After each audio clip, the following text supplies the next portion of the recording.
Hi, Lisa. Thank you so much for being a part of Terry's Courage Talks. I am so excited about our interview today. Great. Thank you for having me, Terry. I am too. I think it's so easy to speak from the heart. And I knew when I was going to do this with you, we speak from the heart. We do. And I have been following you for a very long time. We've had conversations on the phone. Related to your story. I've related to you, and you are everything that I am trying to do and trying to talk about and make a difference in the world. And, you can talk about something, but actually doing it is something else. And that's why I'm so inspired by you. And I can't wait to share the story with the world, and which you already are doing, but with at least my audience today. But first of all, just explain a little bit about who you are, just to where you are now, what you're doing. So I live in Encinitas, California, with my husband and my beautiful standard girl, Bentley. I always have to mention him. Uh, I'm the founder of Angel Faces, which is a foundation I started 20 years ago as a method for young women and girls, adolescent girls, to go where they can really begin to heal from traumatic events that have left them disfigured, physically, emotionally and mentally too, often spiritually. So we run retreats for these participants on the East Coast, as well as now back to San Diego because of COVID. I'm also an author. I have a published book out there, and I'm working on my second book. Oh, how exciting. How exciting. And what an amazing, you turned tragedy into triumph and making a difference in other people's lives and these beautiful souls, and I can't imagine anything more important than helping young girls and women to regain their confidence after, being burned and being disfigured, and knowing that their soul, their heart, as you would say, is on fire, right? It's a beautiful thing that outshines anything on the outside. So I want to ask you a little bit about your amazing story of resilience. Mhm. And I know that your story is in your book, and your book is Heart of Fire, and it's available on Amazon. But you talk about how, at what age that you were burned in a house fire. Mhm. Yeah, so I was burned in a natural gas explosion at my grandparents' home. I was 9 years old, and the whole house exploded. I was in the basement, so it exploded out.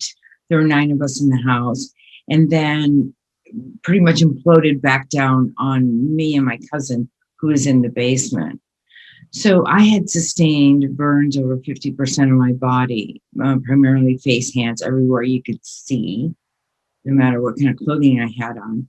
And so getting through that, through the adolescent years, the 20s, the 30s, it was really difficult because back then there were no programs or social programs. You just survived. You just got through it and did what you can. But I really didn't want to waste that pain. I knew that God didn't get me this far to just get me this far. That I totally had to keep going and not just survive. I mean, we don't want to just survive things. Yes. We want to take that and build something beautiful from it. In fact, in our program, I don't allow, and you'll never see it on any of my materials for Angel Faces, the word survivor. Oh, Teach the love girls, women, they are way more than that. Like they'll come into the retreat and they'll say, well, I've been a burn survivor for 7 years. And I'll go, whoa, wait a minute. Aren't you a daughter? Well, yeah, my mom. Well, aren't you a sister? Aren't you a good soccer player? I've seen your artwork on social media. Aren't you all those other things? Do you have an experience with a burn injury? Or Mm. bet you do. Did it change the course of your life? You bet it did. That is not who you are. And nobody has said that to them. They're all, well, I'm a burn survivor. I survived this burn. Well, then what? Yes. No. And they're labeled, so they think that's their label for the rest of their life. That's And what they plan on. Yes. yes, and you've given them a new opportunity to see it differently. Yes. Yes. Wow. It's girls and women first with passions and dreams and all these things before the injury, right? Yes. Isn't Yeah. it fascinating though, Lisa, that to think that, oh, this just came to me. Oh, wow. When that happens, something like that happens to you, it gives you an opportunity to know that you're not just this body, outside body, that you're so much more. Yet so many of us or people focus on this outside thing, that's who they are. And what a gift to learn that this is temporary. And you should see their face, Terry, when they come and I tell them, look, this is a tremendous gift. Mm. They look at their hands where their fingers are missing or their whole hand is missing. And they look and they go, this lady's crazy. I can hear them thinking, and this isn't a gift. This is a horrible thing that happened to me. Yes, it is a horrible thing. Yes, we have to grieve it. Yes, we have to sit with the pain. We have to acknowledge it and look at what happened. But we don't stay there. We don't live there forever. We get up and we look at the gifts amongst us. I had a birthday recently and I wanted to say a few things after I blew out my candle, and I looked around and I was so overwhelmed with the love. I realized that I'm like full of a bunch of million little miracles that happen every day. Yes. Based on the choices that I've made. Yes. Yes. Wow. What a beautiful thing to know and to acknowledge in yourself, which brings me to a question about what happened. Where's there a defining moment where you went from feeling like, why did this happen to me? And how am I going to get through the rest of my life? How am I going to feel enough or capable? I'm sure there's all kinds of things that run through your mind. How was there a moment? What made the difference to where you could change your mindset about your life and help change other people's mindset? That's of people and women that have gone through the same thing you have. There's, and that's a really good question. I certainly have had my fair share of aha moments. First aha moment I had was in 5th grade, and I talk about it in my book where I did this. We changed schools every year because my family was extremely unstable. So I went to this 5th grade, and here I am in the middle of the school year, and we're moved to the area, and I have to go to school. So the first couple of days, I'm the new kid. I'm terribly scarred on my face, and I'm a little quiet and timid, and people they're nice to me. They're, yeah, they stare, but they're nice. Well, there's one particular student who had been sick for a few days. And then when she came into the classroom, they went off on her. They threw her pencils and erasers and she threw things back at them. And she'd had this war with these students, 5th grade. I'm in 5th grade, 1970 something. Right. And watching this, I learned, oh my God, they're not treating me like that. And I look terrible. I've got all these scars. She just looks a little different. Wow. Because she's treating them like that. She's feeding the monster. So yes. I mean, maybe somebody threw an eraser at me on the first day and I didn't even see it, right? Yes. You did not feed it. You didn't give it attention or energy. that told me on that day, you know what? It's the victimness. When I act like a victim, you get treated like a victim. When you act full of self-love and self-care and compassionate and strong, that's the way people are going to treat you. That was my first aha moment. Lisa, that's amazing. In fifth grade, that's so wise that you observe that. And I mean, I'm sure that most people, in their whole life don't understand that part of it. But for you to realize that with what happened to you and in fifth grade, that's a huge aha moment. Well, you have to remember though, too, the gift is my eyes are wide open because I'm in survival mode. You Yeah. know, how can I manage this? How do I navigate this? And it didn't matter what color shoes I had on or was I dressed right. That was so secondary to what other kids in that age think. I was like, okay, I got to get through this. And I got to find soft eyes in the room that will smile with me and maybe will eat lunch with me. That was my go-to. But that was the gift, because when you survive a traumatic event or you grow up in a house with alcoholic parents, you grow up really fast. You do. You do. As you know, I have a similar story on that. And Yeah. that's how I found my courage or identified what courage is. But you had some kind of awareness, self-awareness and strength, it sounds like. And I did too. I was very resilient as well. But I kind of hid my story. But yet you couldn't really hide your story. But I really tried to hide my trauma, like that nothing, my life's been great. Everything's good. Calm the waters, Yeah. calm the waters, just everything is great. And I think that's almost harder to deal with, Terry, because some of the girls that come to us, they look beautiful, and well, it's time to go to the pool, and they're burned from here all day. And so they've been hiding it. So you live with this hidden festering of things underneath, right? Which you probably experienced. Yeah. Yes. And, I think also the day that I realized that not just going to use survivor, but I was strong and not ashamed. Yeah. I kind of made that change where, I was strong. I made the best of the situation. And that day changed everything when I could change that whole perception. And I'm sure that you are doing the same for yourself, and that you're doing this with these beautiful girls. It must be life changing to hear their stories and see their transformation.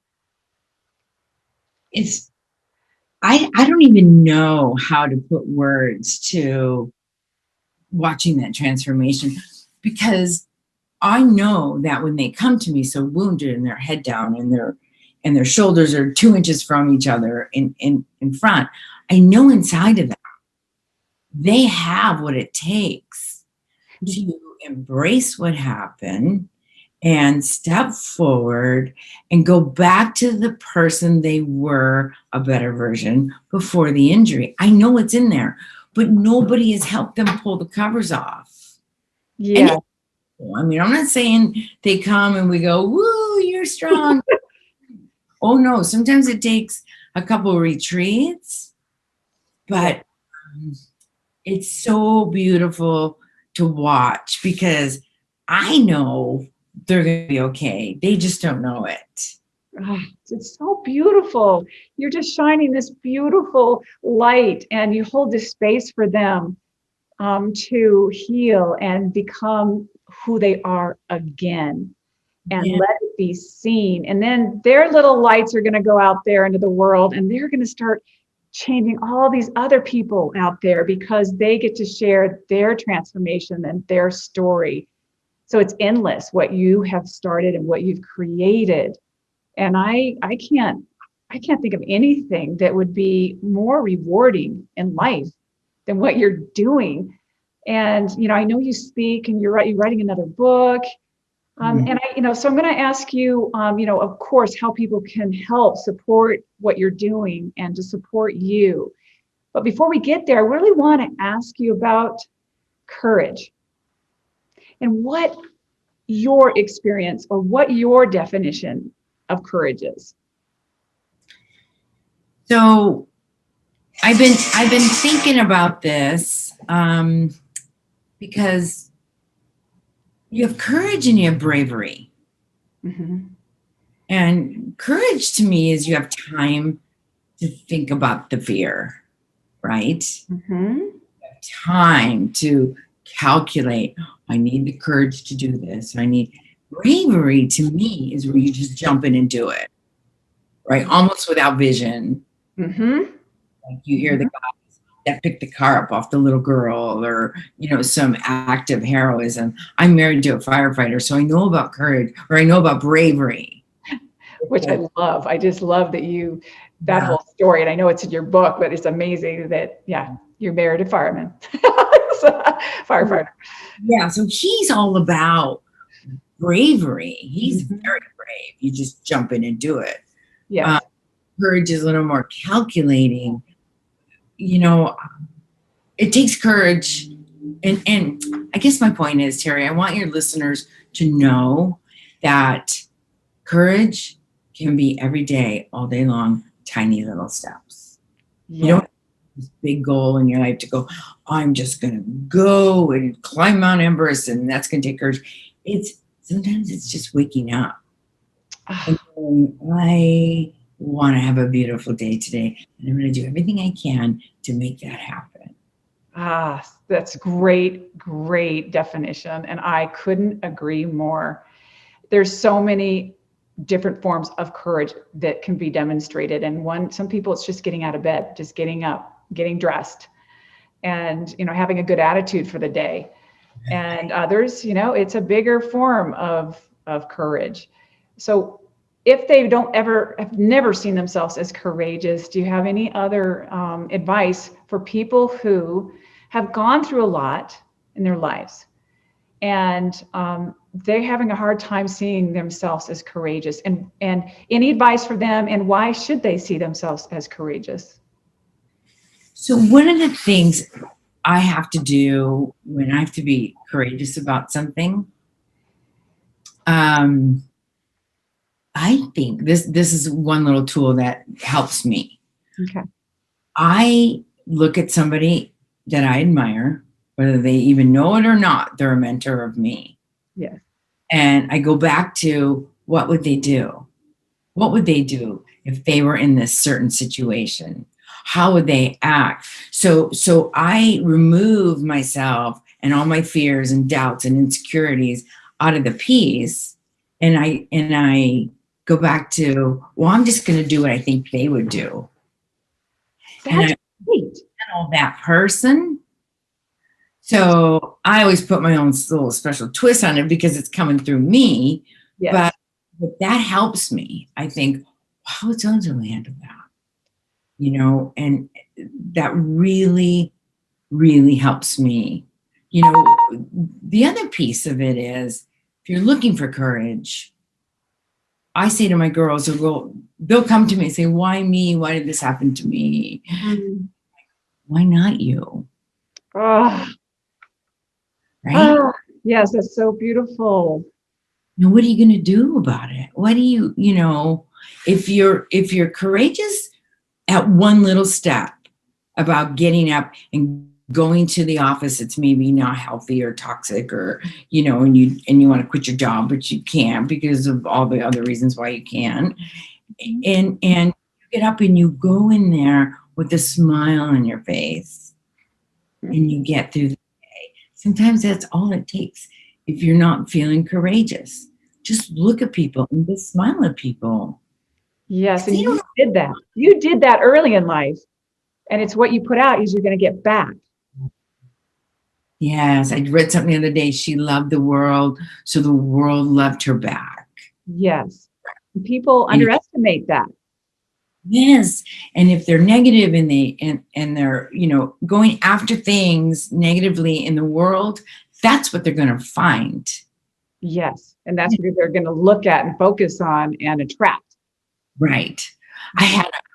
I don't know what's going on, but I have a lot of little wonderful miracles that happen in my life constantly. And the other day, I had a volunteer say to me, we witnessed this whole miracle that happened to us. And we were in Boston Airport. It was an incredible story. I'm going to put it in my next book. Man, I have to remind myself to do that. And one of the girls that was in with us, another volunteer, started to cry because she couldn't believe what she was witnessing. And my other volunteer looked at her, and she's a firefighter out of Florida, and they're a bit tough. They've seen it all. Mm-hmm. She looked over her and she goes, "Lisa, Dana's crying." And I said, "Oh, Dana, don't cry." And she looked back at Dana, and Dana says, "I'm just so touched by the humanity of what I'm witnessing." And Dana looked at her and said, my friend is the firefighter, looked at her and said, "Hey, Lisa would tell me these stories of things that she would witness or that would happen to her. And I really thought she was full of crap." She goes, "Then I started spending more time with her, and it's real. The stuff is real, and you just witnessed it." And I started to think about that, and it goes back to the 5th grade. Mm-hmm. Put out in there that you're going to get back. That just gave me chills. I know exactly what you're saying. What you're putting out is you're creating little mini miracles all around you, and you're looking for them as well. Mm-hmm. You have to look for them. Now, it's not all sunshines and roses, right? It's not all rainbows. There are times that are tough in there, but you have to. For me, I have to remind myself to sit with that toughness and that difficulty and that pain. Yes, that's something true that I think a lot of people avoid really looking straight at what's happening, what's really real. Yet, yes, this is happening. This did happen, but now I want it, but then they stop. And what I'm hearing, what you're saying is that you really have to confront whatever is happening in your life, yet you have a choice on how you look at it, what you take away from it, that experience. If you just stop and this is my label, this is who I am, or you can look at the gift and keep going, and what you put out, you will get back. And it's up to us and how we choose. We choose our attitude, we choose how we look at it, and what we put out into the world. Every day, all day long. And I think confronting is a hard word for me because it sounds combative. So I try and move to a place of embrace. Okay, I don't like it. It's not what I planned. This really hurts.